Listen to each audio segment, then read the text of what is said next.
Hello, and welcome to Annual Mandated Reporter Training. This self-paced training should take about 30 minutes to complete. At the end of the training, you must complete a quiz with a 100% score to pass. As you move through the course, please focus your attention on the following top 5 things to recall.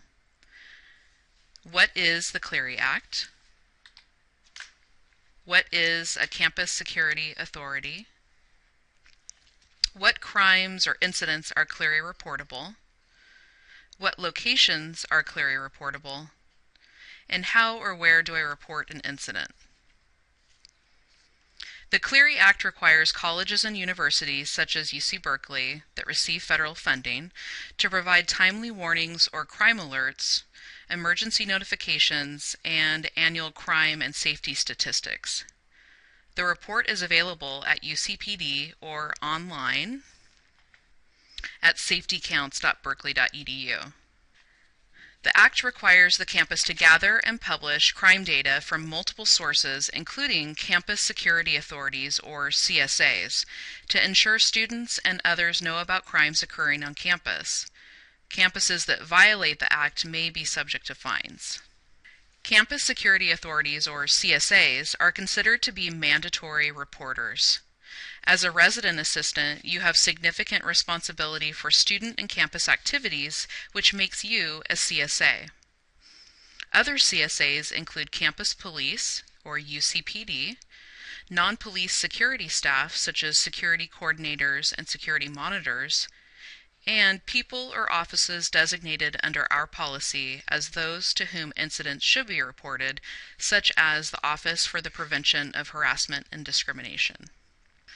The criteria for being a CSA is defined by job function, not title. As mentioned on the last slide, anyone with significant responsibility for student and campus activities is considered a CSA. This includes both areas of student housing and student discipline. We interpret student discipline in RHS as those who either administer our process or those who meet with students, such as RDs. CSAs, such as our administrators on call, should be able to ensure that the correct information is obtained from RAs so that they can later make a quick, Clery determination. In addition to hate crimes and arrests or discipline referrals, the Clery Act has designated the following 10 reportable crimes: criminal homicide, sex offenses, both forcible and non-forcible. This includes third-party reports as well. Remember, in instances of sex offenses, that the victim has a right to confidentiality of their name and contact information. However, you still have an obligation to report the incident regardless of the victim's wish to make a report. Additionally, aggravated assault, robbery, burglary, motor vehicle theft, arson, dating violence, domestic violence, and stalking. Clery Act crimes are dependent upon the type of crime or incident and the location where it occurred. You must report the incident if the crime occurred on campus property, including on-campus housing units and courtyards, public property adjacent to campus, such as sidewalks and streets, and non-campus property owned or controlled by the university or a recognized student organization. This includes fraternities and sororities, the University Village in Albany, or other rental properties.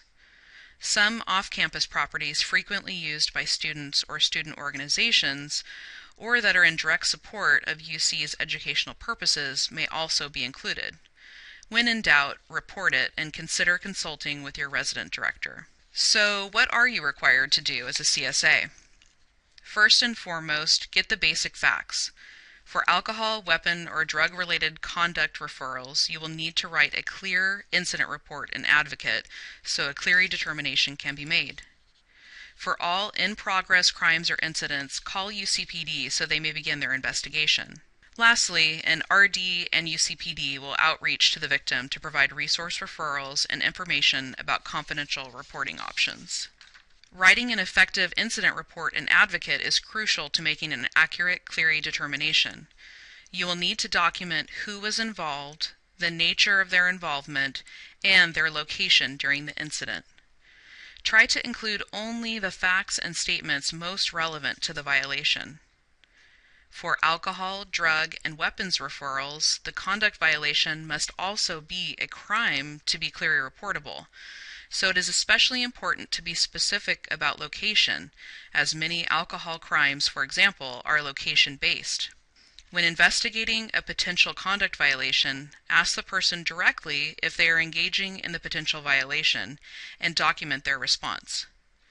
Marijuana crimes can be tricky to investigate. An odor of burnt marijuana is not sufficient evidence of a crime.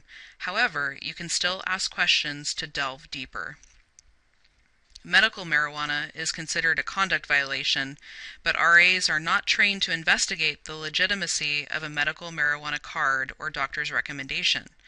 So, if the resident is refusing to comply with hall staff, it is best to call UCPD. There are some key questions to ask when faced with a possible Clery incident. First, determine if the crime is in progress, and if so, call UCPD. Next, determine the victim's needs. Ask the victim if the incident has already been reported to UCPD or to another CSA. To write your incident report, you will need to know what happened, including the how, when, where, and who was involved. Be sure to document if a suspect or suspects have been identified. And make note of whether the victim wishes to remain confidential. This is particularly important as it relates to sexual harassment incidents. For RAs, the primary reporting method is writing an IR and advocate. If for some reason you do not have access to advocate, you may also call UCPD or go online to enter a report using your CalNet ID. The form can be accessed from our safetycounts.berkeley.edu website, and here is a sample of what the page looks like. You do not need to make a judgment or launch a detailed investigation, just provide enough facts that someone else may make a Clery determination. If the victim expresses a desire to remain confidential or anonymous, you still need to report the incident, but you do not have to identify the victim. To review, first determine if the incident appears to be on the list of Clery reportable offenses. Then, determine if the crime occurred on a campus property or somewhere closely related to the university. If the answer to both is yes, then you will need to document the incident and notify your RD. If you are unsure, consult your RD, an RD on duty, or UCPD. Generally, once you have documented an IR and advocate and are notified your RD, the RD will provide resource referrals to the affected student. For other roles, a security monitor will notify the RA in addition to the security coordinator, and academic leadership coordinators will notify an assistant director or a resident director. This system allows for redundancies to ensure compliance with the Clery Act. Remember, when in doubt, document the incident and notify an RD. If you have any questions as you navigate this process after today, please reach out to one of these contacts at RHS or UCPD. Now let's test your knowledge. You must answer the following 5 questions to pass this training. You may refer to the PowerPoint or your notes.